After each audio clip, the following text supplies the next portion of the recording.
Сайн бацхан уу та бүхэндээ өнөөдрийн мэндийг хүргэе. Өөрийгөө хайрлах үгийн байгаль байна. Тэгээд өнөөдөр би таатайг нэгэн гайхалтай сайхан мэдээтэйгээр одоо өнөөдрийг эхлүүлж байна. Тэгээд энэ юу вэ гэхээр миний өөрийгөө хайрлах уу гэдэг YouTube суваг маань 1000 subscribers буюу одоо өөрийгөө хайрлая, надтай хамтдаа өөрийгөө хайрлцуурай гэдэг энэ journey аялалд маань 1000 хүн одоо channel хийж, subscribe хийж үздэг болсон байна. Тэгээд үнэхээр гайхалтай санагдчих. Миний хувьд бол маш том амжилт.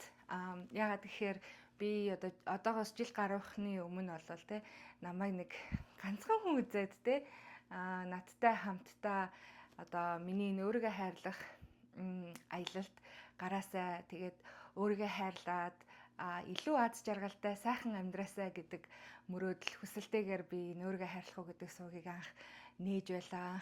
Анхандаа одоо эдит гэж яаж хийдгийг мэдэхгүй бичлэг яаж хийдгийг мэдэхгүйгээр эхэлж исэн бол өнөөдөр 1000 subscribers тэ хүмүүстэй болоод ганцхан өөрийнхөө амьдрал journey-г хуваалцахаас гадна бас одоо мундаг мэдлэгтэй, гайхалтай, энгийн сайхан амьдарч байгаа, өөрийгөө хайрлаж байгаа ийм хүмүүстэй ингээд ярилцлага хийдэг болоод ингээд улам хөгжөө явж байна. Тэгээд та хэдд энэ өөрийнхөө шинэ студио одоо өрөөгөө үзүүлэх гээд маш их баяртай байна. За энэ бол миний одоо гэрийнхэн нэг өрөөг студио олгож юм тогтчулсан байдал маань байгаа. Тэгээд өнөөдрөөс эхлээд удахгүй одоо энэ студионоосаа ингээд гайхалтай шин зочдтойгоо ярилцах болно. Тэгээд маш их баяртай байна.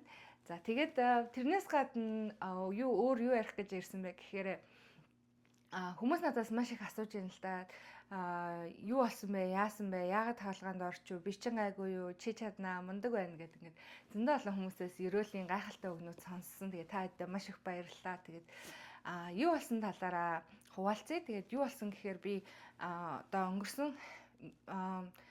өнгөрсөн жилийн одоо 9 сард те хаалгаанд орсон нөгөө нөхөн сэргээх хаалгаа гэж одоо нөгөө би чинь хөхтний хорт хавдраа ахуулаад ингээ имчилгээ хийлгэхдээ 2 хөхөө ахуулсан байхгүй. Тэгээ 2 хөхөө ахуулаад ер нь бол ийм жирийн хүний хөх шиг биш ерөнхийдөө ингээ хальс үлдсэн байсан гэсэн. Арьс үлдсэн байсан. Тэгээд тэрэндээ ингээд хаалгаа хийгээд тэгээд одоо жирийн те энгийн харагдах ийм байдалтай хөхтэй болох юм зорилготой нөхөн сэргээх гоо сайхны ийм хаалгаанд орсон байгаа. Тэгээд энэ хаалгаа маань харамсалтай нь одоо миний хүсснээр те хамгийн сүүлийн хаалгаа байх болов гэж найдаж исэн боловч одоо хүсснээр сайхан эдгэж өгөөгүй л те. Тэгээд тэрнээс болоод одоо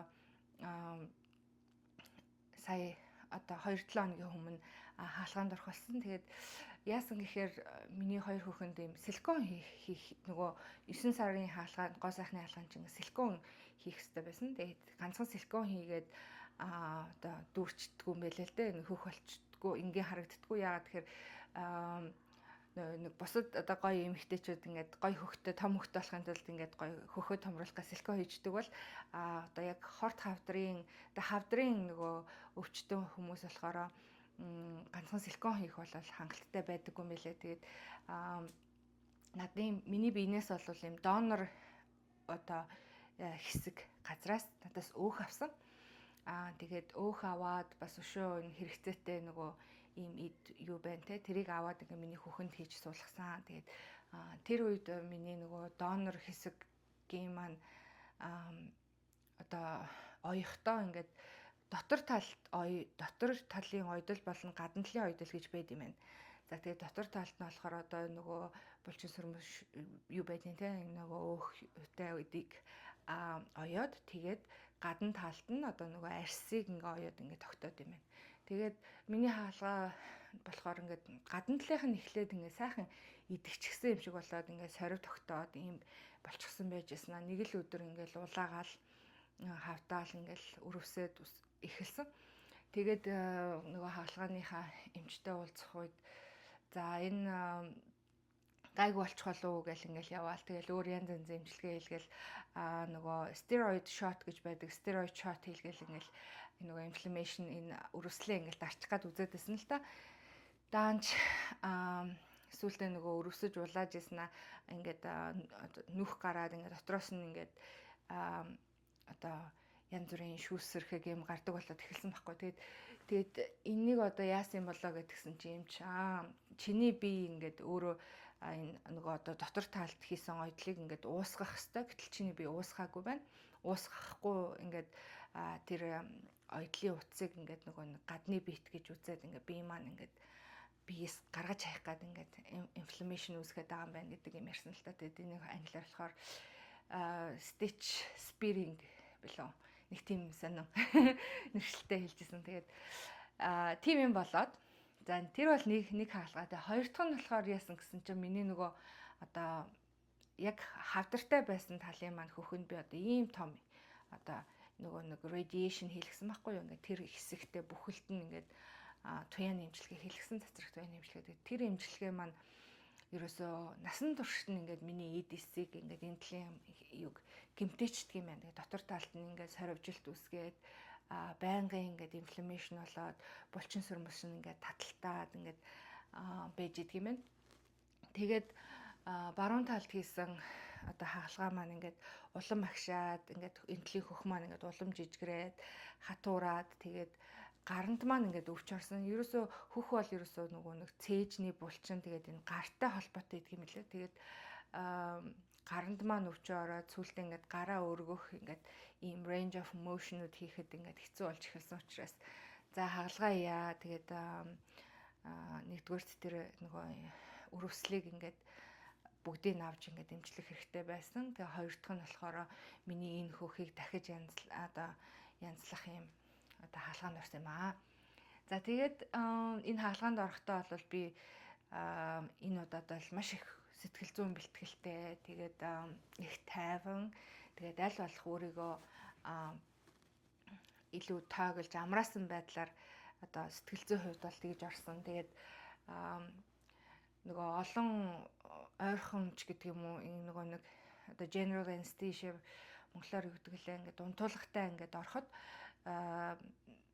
одоо би бүтэн ингээд нөгөө нэг recover хийж сэргээгүй нөхөн төлжөөгүй байдагтай холбоотой юм уу би сайн ойлгоогүй. Гэтэ ямар ч байсан гэсэн энэ удаад бол би одоо яг тэр нөгөө нэг унтуулганасаа сэрхтэл ингээд маш хэцүү сэрсэн. Тэгээд манай нөхөр тэгээдсэн. Манай нөхөр өөрөө бас нөгөө эмнэлгийн филдэд юу ажижсэн суралцж исэн юм баггүй. Тэгээд маань нөхөр маань хажууд ижсэн. Тэгэл тэгэнгүүт ингээд намайг сэрээрээ гэл ингээд сэрхээр ингээд нүдэ нээхээр л ингээд толгой эргээл дотор мохоргоод ингээд сонирн болоодсэн. Тэгээд ерөөсөн нүдэ нээж сэрч чадахгүй байгаадсэн. Тэгээд намайг тэгээд сэрч чадахгүй байх үед миний нөгөө нэг оксижен цусны хүчил төрөгчийн хэмжээ ингээд маш огцом ингээд буураад унаад исэн гэсэн. Тэгээд тэр нь бол бас нэлээд аюултай юм шиг үлээ. Тэгээд гэхдээ гайхалтай юм сэрээд тэгээд Америкт нэг юм нь болохоор яадаг гэхээр одоо хаалгаанд орсон л бол тэгээд хаалганаас ингээд нөгөө хаалганы дараах өрөөнд нөгөө anesthesia-саар сэржлээл бол тэгээд гэрлүүгөө хайрдаг. Яагаад тэгэхээр Америкийн даатгалын систем даатгал одоо нөгөө өрөөнд нэг өдөр байхад маш үнэтэй байдаг.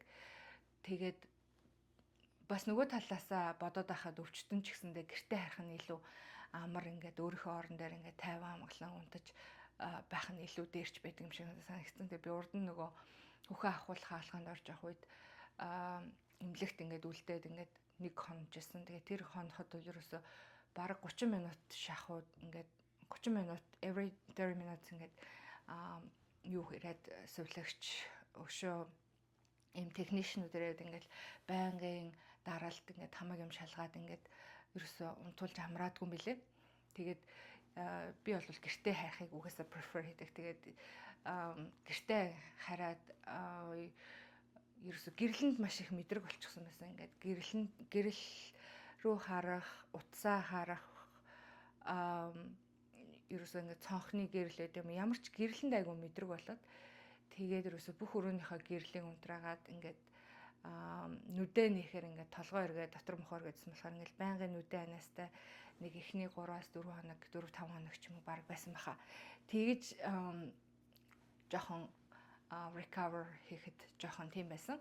За бусдаар болвол нөгөө өвчний одоо өвдөлтч гэдэг юм уу те тэрийг бол tolerate хийхэд бол хамаагүй гайгүй байсан. Ядвал нөгөө өвчнөө олон хаалганд орчхоор ингээд за тэр өвчин өвдөхийг мэднэ. Тэгээд өвдөхөөр ингээд юу болж байгааг мэдж байгаа. Тэгээд учраас бас харьцангуй гайгүй байд юм лээ. За тэгээд энэ хаалгаа амжилттай болоод ингээд 2 дахь 7 хоног 7 хоногийн дараа би эмчтэй үзүүлсэн. Тэгээд эмчтэй үзүүлээд ингээд оёдлынхоо гадна талын оёдлууд авахулах байсан. Тэгсэн одоо нөгөө миний туяаны эмчилгээнд орсон тал маань ингээд нэлээд юм хар хөх байгаад байсан. Тэгээд нэлээд их ингээд цус хурцсан. Тэгээд сүүлдээ ингээд анзаараад байсан чинь дотор нь юм ус гүцэн юм шиг миний яг зарим хэсэг газар тэгээд болцсон байсан. Тэгээ би гайхаад эмчтэй хэллээ гэсэн чинь ингээд нөгөө тэр зөв орсон гэх юм уу юм дуран орсон талынх нь хэсэг юм жижигхэн өн ойдолтой ах шиг байсан байхгүй. Тэгээ тэрийг ингээд юугаар патч биенээр ингээд наацсан байсан. Тэгэл тэрийг ингээд хуулсан чинь ингээд арьс маань тэр чигтээ ингээд бүхэлдээ ингээд хуулагдаад тэгээд ингээд тэр бол айгаа ямарсан. Өөрийнхөө арьсыг харах тэгээд эмч нөгөө нэг цацраг туяанд ингээд хорцсон юм одоо хорцсон жоохон гинтсэн арьс бол яг ингэдэг юм аа гэд. Тэгээд одоо бол би нэг юм тас түрхээд тэгээд тэр нь болохоор энэ арьсыг ингээд нөхөн төлжүүлэх хэрэгтэй тийм тос. Тэгээд бас юм арьс нөхөн төлжүүлдэг юм тустай юм dressing буюу юм коллагентэй ерөөс 100% коллаген юм юу хэрглэж байгаа. Нэг юм patch гэх юм уу юу гэх юм коллаген юм dressing хэрглэж байгаа. Тэгээд тэр dressing-ийг ингээд хөхөн дээрээ тавиад нөгөө юуны donor хэсэгтээ ингээд тавиад ингээд арьсаа эдгэх гээд хичээж байгаа. Тэгэд бас нэг юм болвол дараачийн ингээд жоохон complication болохоор ингээд цээж болон ингээд одоо хаалгаа илгэсэн хөх маань ингээд маш ихээр ингээд нөгөө юу оранжны яг гадна талын хайс шиг болоод ингээд маш их юм шингэн ингээд хурцсан нөгөө хавгнчдаг. Тэгээд тэр хавгнах жоохон одоо бас дараагийн нэг юм асуудал байгаа. Тэгээд тэр хавгнахыг одоо ингээд контрол хийж зогсоохын тулд яах хэрэгтэй гэхээр би ингээд 45 градус одоо бараг л ингээд суугаагаараа шахуу унтдаг. Тэгээд тэгэхээр нөгөө цээж ингээд elevated байхаар нөгөө тэр хаван бас их хурдаггүй юм шиг байлаа л те миний ойлгосноор. Тэгээд бас гараа хөдөлгөж болохгүй. Нэг гэртээ ер нь бол ингээд гараа нэг иймэрхүү байдалтай л явж явах хэрэгтэй. Тэгээд би жоохон гараа их хөдлөгдөг хүн юм байлаа л те. Тэгээд гараа хөдлөхгүй байх бол миний хувьд маш хэцүү байгаа. Тэгээд тэрнээс бусдаар болвол одоо сэтгэл санаа, сэтгэл зүй хувьд ч гэдэм үү те. Ингээд нормал сайхан байна. Тэгээд миний надад одоо санаа тавьж байгаа үзэгчдэд маш их баярлалаа. Тэгээд гайхалтай нь би бас овоо нөгөө миний даатгал бас юу агаад надад бас collagen dressing гэдэг юм явуулсан. Тэр коллагентэй ийм нэг юм сонин спонж юм шиг тийм байгаахгүй. Тэгээд тийм коллагентэй тийм спонж юм энэ дээр ингээд тавихаар миний арьс руу тэр коллаген нэвчдэг гинэ.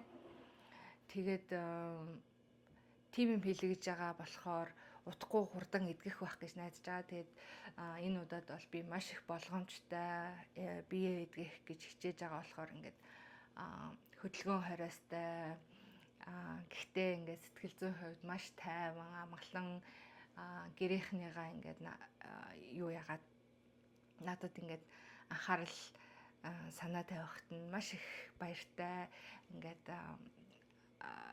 одоо талархуйштайгаар ингээд хүлээж авч байгаа. Тэгээд нөгөө зүгээр сууж чаддгүй хүний хувьд бол ингээд гараа хөдлөхгүй гэртээ зүгээр суухал амар байхгүй байгаа. Гэхдээ энэ өөртөө тэ ингээд өөрийгөө хайрлаж байгаа юм чинь одоо өөртөө бас нэг юм зүгээр суухтай тайван байх, амгалан байх юм боломж өгөх ёстой. Өөртөө ингээд be gentle to yourself гэдэг юмыг өөртөө байнга хэлээд ингээд байж байгаа. За тэгээд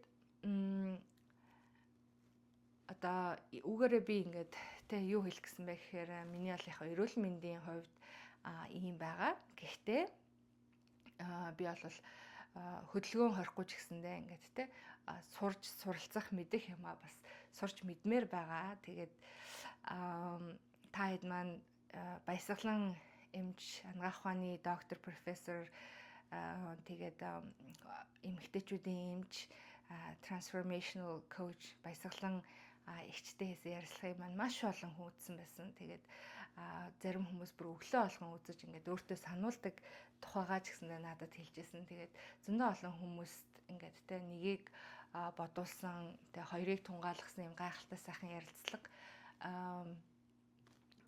болсон. Тэгээд баясгалан одоо эмч маань одоо өөрийнхөө 1 сар болон 2 сарын юм гайхалтай өвчнөө хайрлая гэдэг нэртэй юм transformational өөрийнхөө учрыг олъё, таньж мэдээ, далд ухамсарт байгаа энэ нуугдсан энэ тэ өөрийн limited бодлууд энэ бүхний арилгаа, даз жаргалтай сайхан